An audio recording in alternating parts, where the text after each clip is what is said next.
What if the most dangerous moment in a global crisis isn't when the missiles fly, but when the person in charge starts losing control? Right now, something feels off. Because what we're witnessing doesn't look like strategy, it doesn't sound like diplomacy, and it definitely doesn't feel like stability. It feels like noise, loud, aggressive, relentless noise. In the middle of a fragile conflict involving Iran, instead of reinforcing alliances or calming tensions, Donald Trump suddenly turned his fire inward. Not toward enemies, but toward his own supporters. Public figures who once stood firmly behind him are now being attacked, insulted, dismissed as irrelevant or unintelligent. On the surface, this might seem familiar. Trump has always used confrontation as a tool. He built his political identity on dominance through language, on controlling the narrative by overwhelming it. But this moment is different, because this isn't happening during a campaign. This is happening during a war. And in times like these, leaders typically do one thing above all else. They stabilize, they unify, they project clarity. Instead, what we're seeing is fragmentation. The very coalition that helped build Trump's political power is beginning to fracture. Key voices are no longer aligned with his decisions, especially when it comes to escalating tensions with Iran. What was once a unified America First vision is now filled with doubt, disagreement, and public criticism. And that's where things start to get dangerous. Because when internal support begins to crack, external pressure becomes harder to manage. At the same time, the messaging itself has become increasingly inconsistent. One day, there are threats of overwhelming force, the next, sudden claims of peace negotiations, then confusion about whether those negotiations were ever real in the first place. This isn't calculated unpredictability, this is instability. And in geopolitics, instability sends signals. It tells allies that commitments might shift. It tells adversaries that pressure could work. And it suggests that behind the scenes, there may not be a clear plan at all. Supporters call this unfiltered leadership. But unfiltered doesn't always mean honest or bold. Sometimes it simply means uncontrolled. Because when a leader starts reacting instead of directing, when volume replaces vision, when chaos replaces clarity, you're no longer watching strategy unfold, you're watching control begin to slip. And once that happens, everything else becomes unpredictable. To understand how we got here, you have to rewind the story to where it was supposed to go. Because this war was never meant to look like this. From the beginning, the objective seemed clear. Maximum pressure, force Iran into submission, push toward either regime collapse or complete strategic surrender. Nuclear dismantlement, regional disengagement, a clean, decisive outcome. At least that was the theory. But reality rarely follows theory, especially in the Middle East. Instead of collapsing, Iran adapted. Instead of retreating, it recalibrated. And it shifted the battlefield to a place where it holds undeniable leverage. The Strait of Hormuz, a narrow stretch of water, but one of the most critical choke points in the global economy. Nearly a fifth of the world's oil passes through it. Whoever influences that corridor influences global energy stability. And right now, that leverage doesn't belong to the United States. It belongs to Iran. This is the turning point that wasn't supposed to happen, because the focus was never meant to be on maritime control. But as the conflict unfolded, those objectives slipped away. Now, everything revolves around one question: who controls the flow of oil? And more importantly, who can afford to lose that control? Reports begin to surface. Traffic through the strait slows dramatically, where over 100 ships would normally pass daily. Only a handful now risk the journey. Insurance costs spike. Global markets start to feel the tension. Then comes an even more alarming possibility. Iran may begin charging tolls. Not just controlling the passage, but monetizing it. This isn't just a military move, it's economic warfare. And it puts the United States in a position it didn't anticipate. Because instead of dictating terms, it now has to respond to them. That's why the idea of a ceasefire emerges, not from dominance, but from necessity. Negotiations begin to take shape, with intermediaries stepping in, trying to stabilize a situation that's drifting towards something far more dangerous. But even here, nothing is simple. Because the terms on the table are not what Washington originally demanded. Iran isn't offering surrender.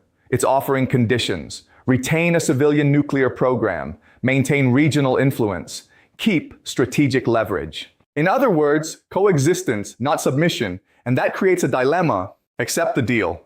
And admit that the original objectives have failed. Reject it. And risk escalation in a space where the opponent holds the advantage. This is where strategy becomes constrained, and when strategy becomes constrained, pressure builds. You start to see contradictions, mixed signals, sudden reversals, Agreements hinted at, then denied. Commitments made, then walked back. From the outside, it looks confusing. From the inside, it reveals a system trying to regain control of a situation it no longer fully dictates. And that's the deeper shift happening here, because the balance of power hasn't just been challenged, it's been redirected. Away from land, away from ideology, into a narrow strip of water that now holds the weight of an entire conflict. And once a war reaches that point, it's no longer about winning, it's about not losing control. Every conflict has a moment where control doesn't just weaken, it flips.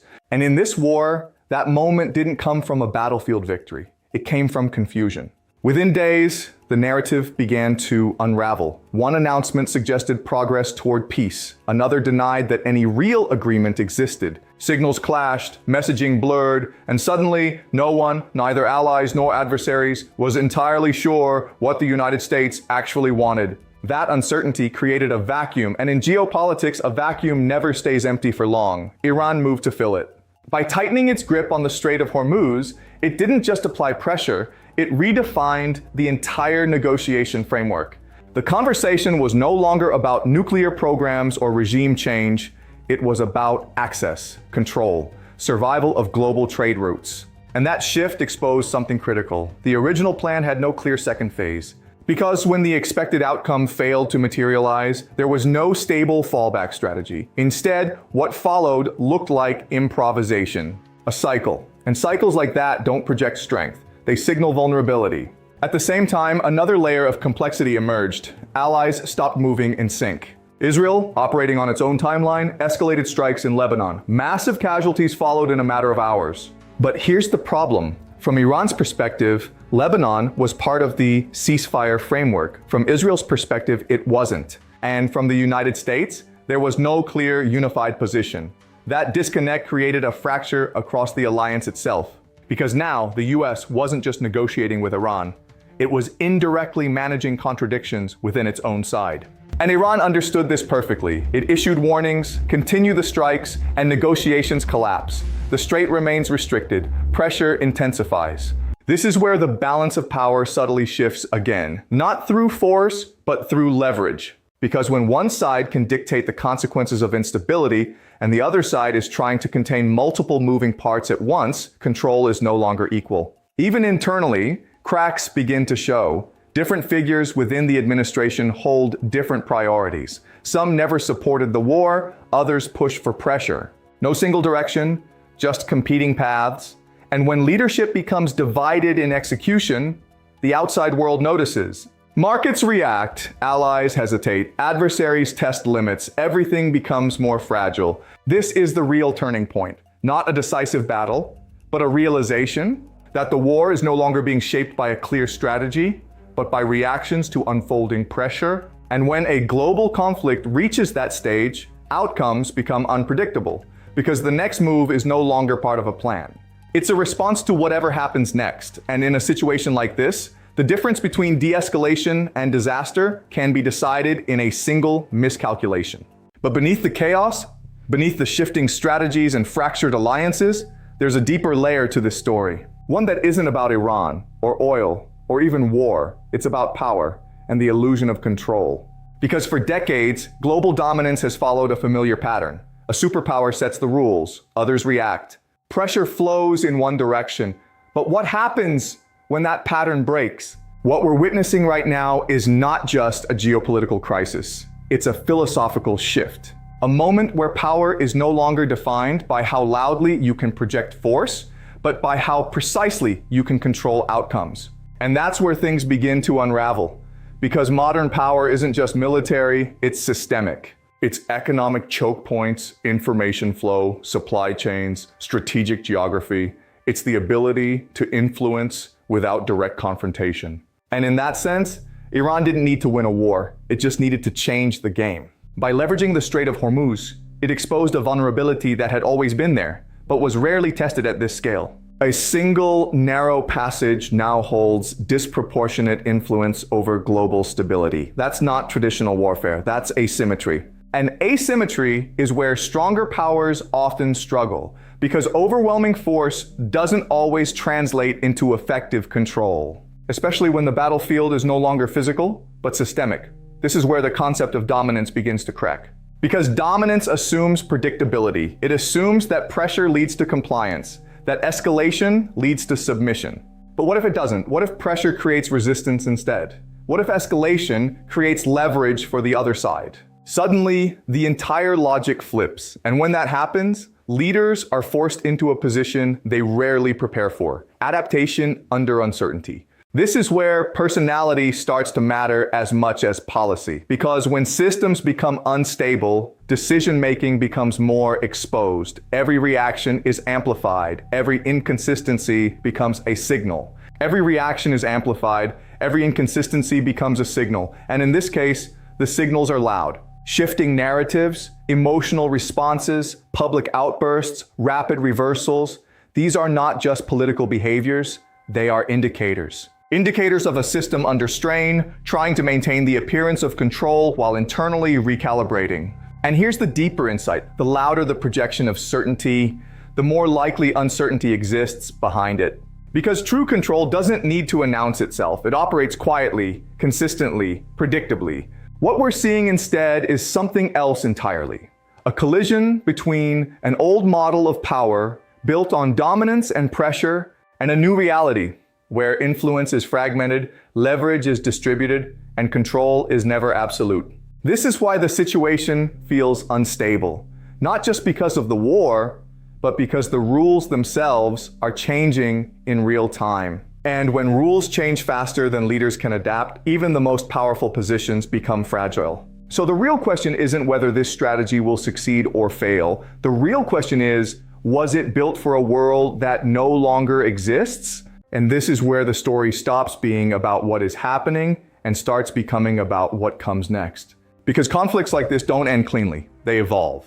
What began as a push for dominance has now turned into a negotiation shaped by constraints. The objectives have shifted, the leverage has changed hands, and the outcome is no longer about victory. It's about acceptable loss. Some form of agreement will likely emerge. It almost always does. A controlled nuclear framework, limited concessions, quiet compromises behind closed doors. On the surface, it may look like stability returning, but underneath, something more permanent will have changed. Because once a system reveals its weaknesses, those weaknesses don't disappear. They become part of the new reality.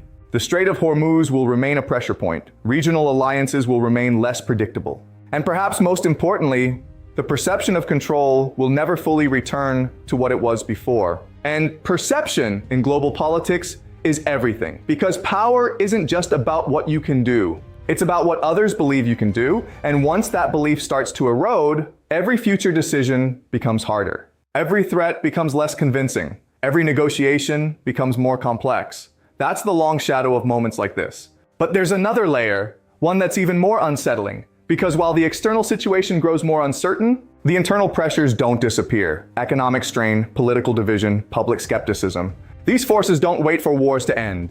They build quietly in the background, and when combined with an unresolved conflict, they create a kind of pressure that doesn't explode outward. It compresses inward. This is how instability spreads. Not through a single dramatic event, but through accumulation, small fractures, repeated contradictions, gradual loss of clarity, until one day, the system doesn't break all at once. It simply stops holding together the way it used to. So when you look at this moment, don't just see a conflict in the Middle East. See a signal that the world is entering a phase where power is less centralized, outcomes are less predictable, and control is more difficult to maintain. And in that kind of world, the most dangerous leaders are not always the weakest ones, but the ones who believe they are still in control when they no longer are.